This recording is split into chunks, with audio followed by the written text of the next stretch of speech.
పక్కన తీసుకో.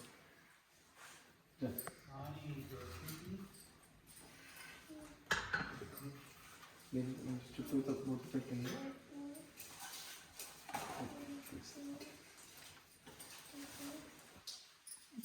ఏదైనా పర్వాలేదు, మీ ఇష్టం.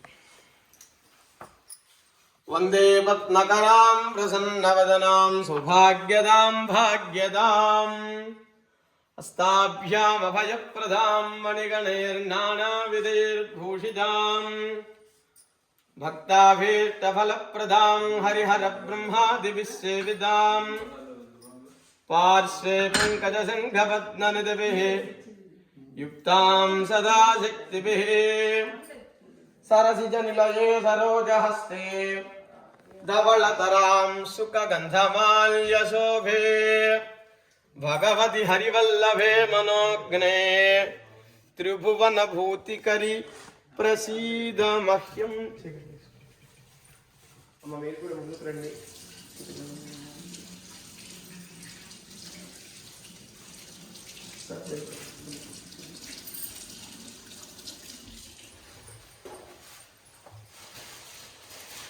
పాలు తీసుకోండి.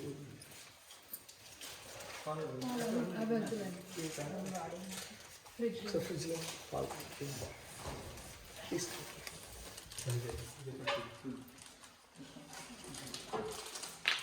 అది ఇవేనా?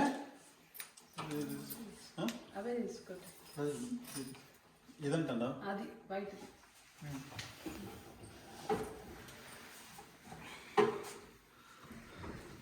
ఏటు మిల్క్ మనవి కదా, అదే వస్తుంది.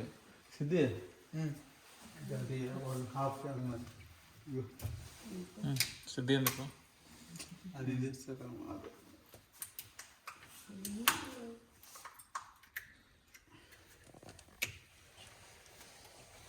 అందరు కలిసి పట్టుకోండి. ఆ గిన్నెకి ఒక 80% పడింది.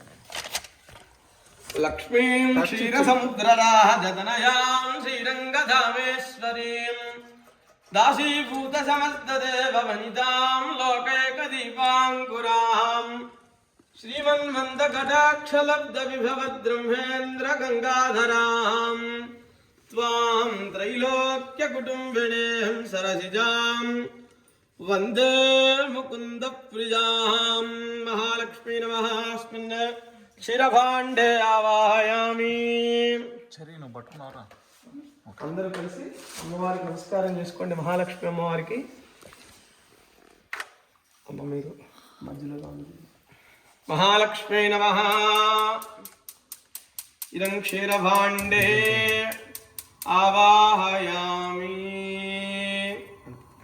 ఈ కొత్త గిన్నెలోంచి ఎలా అయితే పాలు పొంగి కిందకు వస్తాయో మీ మనస్సులోంచి కొత్త ఇంట్లోకి ఉత్సాహం, సంతోషం, ఆనందం అనేవి కూడా అంతే స్వచ్ఛంగా ఉండాలని అమ్మవారిని ప్రార్థించండి. ఈ పాలు పొంగడం ఎవరైతే దర్శనం చేసుకొని వాళ్ళ మనసులో ఉన్న కోరికల్ని ఈ గృహప్రవేశ సందర్భంగా అమ్మవారికి చెప్పుకుంటారో అవన్నీ కూడా సంపూర్ణంగా అమ్మవారి అనుగ్రహంతో నెరవేరుతాయి.